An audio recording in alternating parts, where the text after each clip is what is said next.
Hi అండి. అందరూ బాగున్నారా? Welcome back to our channel. It's promise home and kitchen. నేను బాగున్నాను. మీరందరూ కూడా ఇంకా బాగుండాలని మనస్ఫూర్తిగా కోరుకుంటూ ఇవాల్టి వ్లాగ్ అయితే స్టార్ట్ చేస్తున్నా. ఇది సాటర్డే ఈవినింగ్ వ్లాగ్ అండి. పిల్లలు రాకముందు ఒక హాఫ్ అన్ అవర్ బిఫోర్ అయితే ఇంకా స్వీట్ కార్న్ బాయిల్ చేశాను. ఆవేళ పిల్లలకి ఇంక ఇదే స్నాక్ అనమాట. అయితే ఇక్కడ నేను సాల్ట్ చూస్తున్నాను. నేనైతే స్వీట్ కార్న్ తినననమాట. ఇష్టం ఉండదు. నేను దేశీ కార్న్ ఉంటది కదా! అది తింటాను. చిన్నప్పటి నుంచి కూడా అది ఉడకబెట్టిన కంట కాల్చి బాగా ఉప్పు, కారం ఇస్తే సూపర్‌గా తింటాననమాట. చాలా ఇష్టం.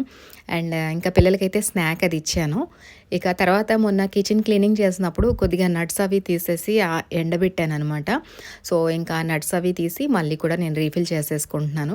నాకు అక్రూట్ అంటే ఇష్టం అనమాట. నట్స్ అన్నిటిలో కూడా నాకు ఎక్కువ ఇష్టం అక్రూట్. ఈ ఈ అక్రూట్ అయితే నేను ఉత్తరాఖండ్ నుంచి తీసుకొచ్చానండి. చాలా బావుంటుందనమాట అక్కడ. మనకి మార్కెట్స్‌లో అయితే చాలా చీప్‌గా దొరుకుతాయి. కిలో 250 రూపీస్‌కి తీసుకొచ్చాననమాట. అలా ఒరిజినల్ వాళ్ళు కట్ చేసి మనకి మార్కెట్స్‌లో పెడతారనమాట. అప్పుడు తెచ్చింది ఇప్పటికి 1 ఇయర్ అయిపోయింది. స్టిల్ ఇప్పటికి కూడా చాలా టేస్టీగా అండ్ దాంట్లో ఆయిల్ రిలీజ్ అవుతూ ఉంటది కదా! మనం తింటుంటే చాలా టేస్టీగా ఉంటదనమాట. నేను ఇవి ఒక్క నట్ మాత్రం అలాగా నేను ఇంకా ఓరలే తినేస్తాను. అండ్ మిగతా బాదం కూడా అన్నీ నీట్‌గా మళ్ళీ ఇలా రీఫిల్ చేసి అయితే పెట్టేసుకున్నాను.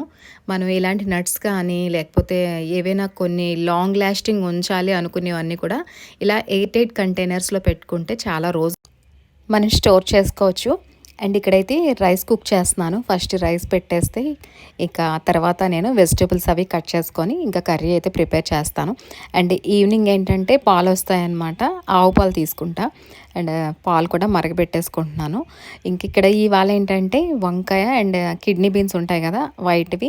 సో అవి అయితే ప్రిపేర్ చేస్తున్నాను కర్రీ. నాకైతే ఆల్మోస్ట్ ఫేవరెట్ అనమాట ఈ కర్రీ. ఎందుకు అంటే వంకాయ అంటే అందరికీ ఇష్టమే, ఎవరికి ఇష్టం లేకుండా ఉండరు మ్యాక్సిమం. బట్ ఈ బీన్స్ విషయానికి వస్తే నేనైతే ఒక 16 ఇయర్స్ నుంచే మిస్సింగ్ అని చెప్పాలండి ఈ ఫుడ్ అయితే బీన్స్. ఎప్పుడైనా మేము నార్త్ నుంచి సౌత్‌కి వచ్చేటప్పుడు ఒకవేళ సీజనలీ దొరికితే ఇన్ కేస్ దొరికితే తినేవాళ్ళం, లేదంటే లేదనమాట. అసల నార్త్‌లో ఈ కిడ్నీ బీన్స్ అనేవే దొరకవు. మహారాష్ట్రలో దొరుకుతాయండి మళ్ళీ.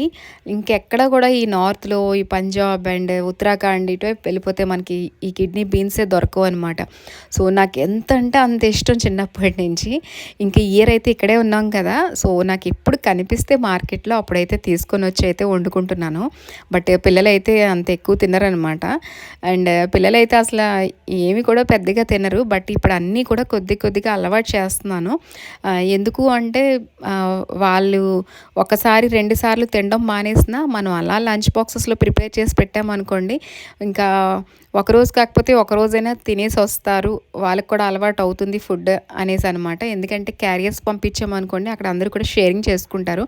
సో, కొద్దిగైనా తినొచ్చు, పిల్లలు తింటారేమో అని చెప్పేసి అలాగైతే అలవాటు చేస్తున్నాను. చాలా మటుకు మా పెద్దోడైతే నాన్ వెజ్ కూడా అస్సలేం ముట్టుకునేవాడు కాదండి. ఇప్పుడు కొద్ది కొద్దిగా అయితే అలా అలవాటు చేసి కొద్ది కొద్దిగా అయితే ఇప్పుడు చాలా మటుకు అలవాటు చేశాననమాట. ప్రాన్స్ తింటాడు, ఇప్పుడు చికెన్ కొద్దిగా తింటున్నాడు. సో, అదే ఇంకా అనుకోని అయితే ఇంకా అన్నీ కూడా ఇప్పుడు ప్రిపేర్ చేసి అయితే వాళ్ళకి లంచ్ బాక్సెస్ పెట్టేస్తున్నా అనమాట. అండ్ నిజంగా ఇప్పుడు అందరి పిల్లలు కూడా ఇలానే ఉన్నారండి. ఏదైనా ఫుడ్ పెట్టామంటే నచ్చలేని ఫుడ్ పెట్టినా, నచ్చిన ఫుడ్ పెట్టినా వాళ్ళకి టేస్ట్ కూడా తెలియట్లేదు. ఎందుకంటే ఏ పిల్లల చేతిలో చూసినా సరే మొబైల్ కావాలి. అండ్ పెద్దవాళ్ళకి అదే కావాలి, చిన్నపిల్లలకి కూడా అదే కావాలి. సో, ఇంకా వాళ్ళు ఏం తింటున్నారో వాళ్ళకి అర్థం అవ్వట్లేదు. అసలు ఫుడ్‌ని ఎంజాయ్ కూడా చేయట్లేదు.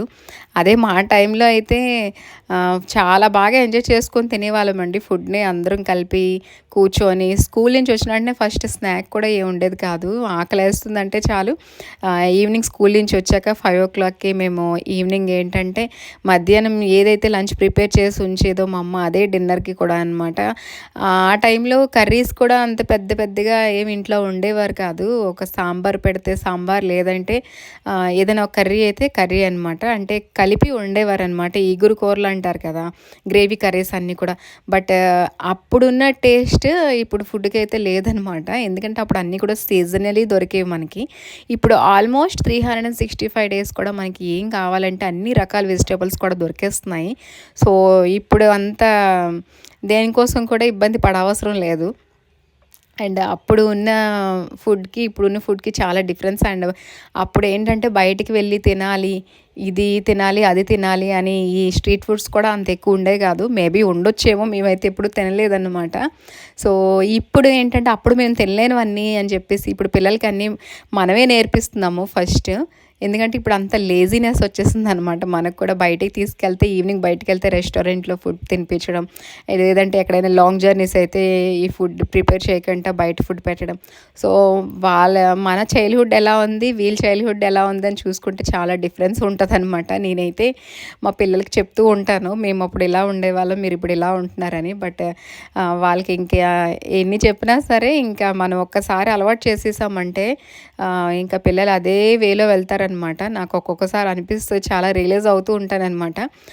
తప్పు చేశానేమో, చిన్నప్పటి నుంచి అన్నీ కూడా పెట్టవలసింది, అన్నీ తినిపించవలసింది, వాళ్ళు తిన్నా అంటే వదిలేసాం కదా, అందుకే ఇప్పుడు తినట్లేదని. సో, ఎవరైనా చిన్నపిల్లలు ఉంటే మాత్రం ఇప్పటి నుంచే కూర్చోబెట్టి, అందరిలో కూర్చోబెట్టి కలిపి భోజనం పెట్టేయండి. ఏది పెడితే అది తినేస్తారు. చిన్నప్పుడు మా పిల్లలు కూడా అలాగే తినేవారు. బట్ స్కూల్స్కి వెళ్ళిన కాడి నుంచి ఇంకైతే వాళ్ళకి నచ్చినట్టే లంచ్ బాక్స్ ప్రిపేర్ చేసి పెట్టేదాన్ని. ఈవెన్ ఇప్పటికీ కూడా స్టిల్ కంటిన్యూ అనమాట, అలానే అవుతుంది. సో, అందుకే మనకి నచ్చినట్టుగా వండి పెడితే వాళ్ళు హ్యాపీగా తింటారనమాట, వాళ్ళకి అడగకుండా. అండ్ ఇక్కడైతే ఈరోజు సింపుల్గా, చాలా సింపుల్గా రెసిపీ అనేది ప్రిపేర్ చేసుకోవచ్చు. ఇది నా ఫేవరెట్, చెప్తాను మీకు. ఫస్ట్ అయితే కొద్దిగా వంకాయలు ఎప్పుడైతే కట్ చేసుకుంటామో కొద్దిగా సాల్ట్ అనేది యాడ్ చేసేసుకుంటే వంకాయ అనేది బ్లాక్ అవ్వదన్నమాట. అండ్ కుక్ చేసినప్పుడు కూడా కొద్దిగా మిక్స్ చేసుకుంటే సరిపోతుంది. ఎందుకంటే ఇవాళ కిడ్నీ బీన్స్ యాడ్ చేసాం కదా, ఏవైనా మనం సీడ్స్ వండుకున్నామంటే అందులో కొద్దిగా సాల్ట్ వేయకుండా ఉంటేనే బెటర్ అనమాట, తొందరగా బాయిల్ అవుతుంది, కుక్ అవుతుంది. సో, ఇందులో వంకాయ వేసాం కాబట్టి అది బ్లాకిష్ రాకుండా కొద్దిగా మగ్గడానికి అయితే మాత్రం నేను సాల్ట్ యాడ్ చేసా. అండ్ మామూలుగా మనం గ్రేవీ కర్రీ ఎలా వండుకుంటామో పాత రోజుల్లాగా నేను అలాగే వండుతానండి. మసాలాస్ అవి ఏమి ఎక్కువ యూజ్ చేయను అనమాట. ఫస్ట్ అయితే ఆనియన్ అండ్ చిల్లీస్ అయితే వేసాను ఆయిల్లో, కొద్దిగా మనకి హీట్ అయ్యాక. అండ్ నేనైతే ఇగురు కర్రీస్లో ఏంటంటే ఈ గ్రేవీ కర్రీస్లో మస్టర్డ్ షీట్స్ కానీ, జీరా కానీ ఏమి కూడా యాడ్ చేయను అనమాట. Only onions and chillies add చేశాను. ఆ తర్వాత ఈ బ్రింజాల్ వంకాయ ఉంది కదా, వంకాయ కూడా కట్ చేసింది అందులో యాడ్ చేసి కొద్దిగా మగ్గనిచ్చాక ఇంకా దాంట్లో ఈ పిక్కలు కూడా యాడ్ చేసేసాను.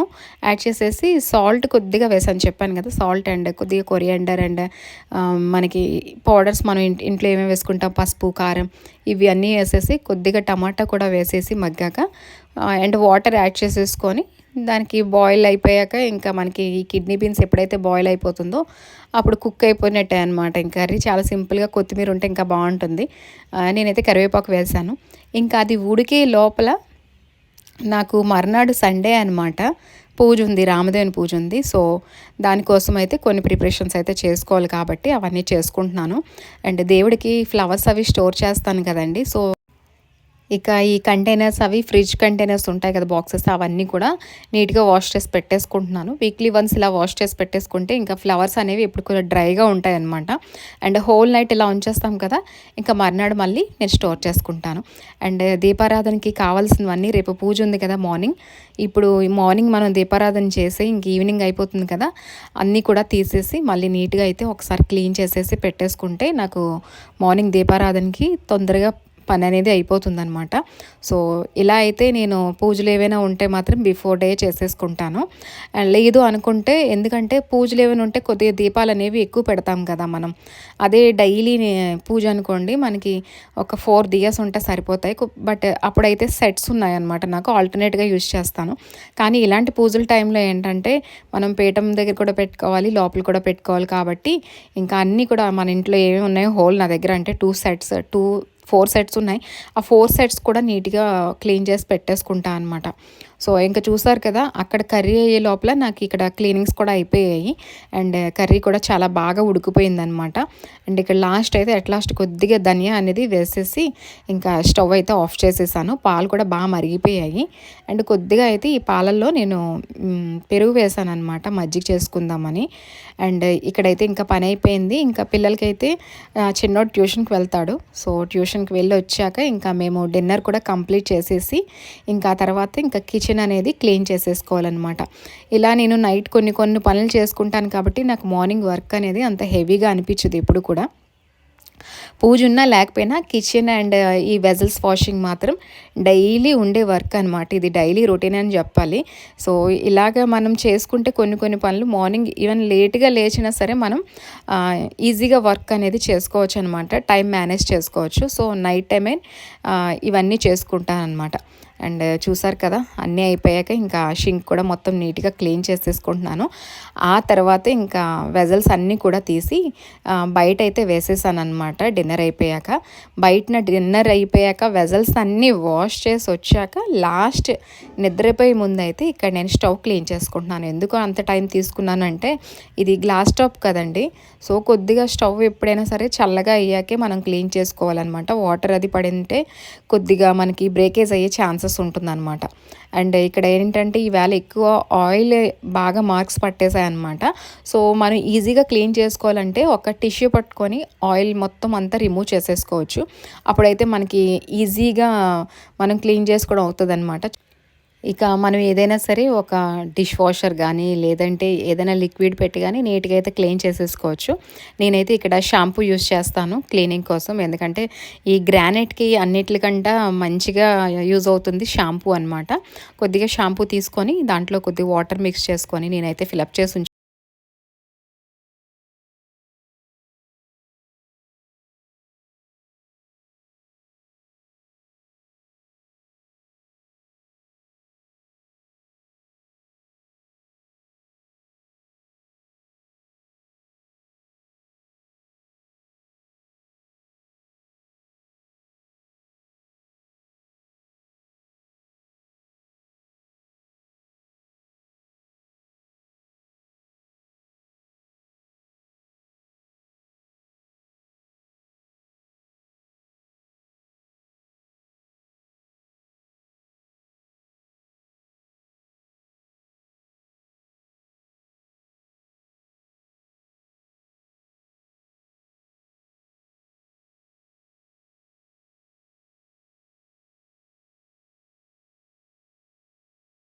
ఇదేనండి నా ఈవినింగ్ బ్లాగ్ అనమాట సాటర్డేది. మీ అందరికీ నచ్చిందని అనుకుంటున్నాను నా ఈవినింగ్ రొటీన్.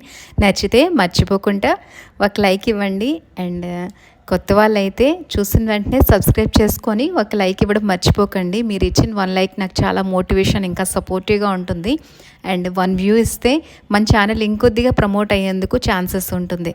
అండ్ పాత వాళ్ళు ఎప్పటిలాగానే చూసిన వెంటనే ఒక లైక్ ఇచ్చి మన ఛానల్ని సపోర్ట్ చేయండి. అండ్ డైలీ ఫాలో అవుతూ ఉండండి డైలీ బ్లాగ్స్లో.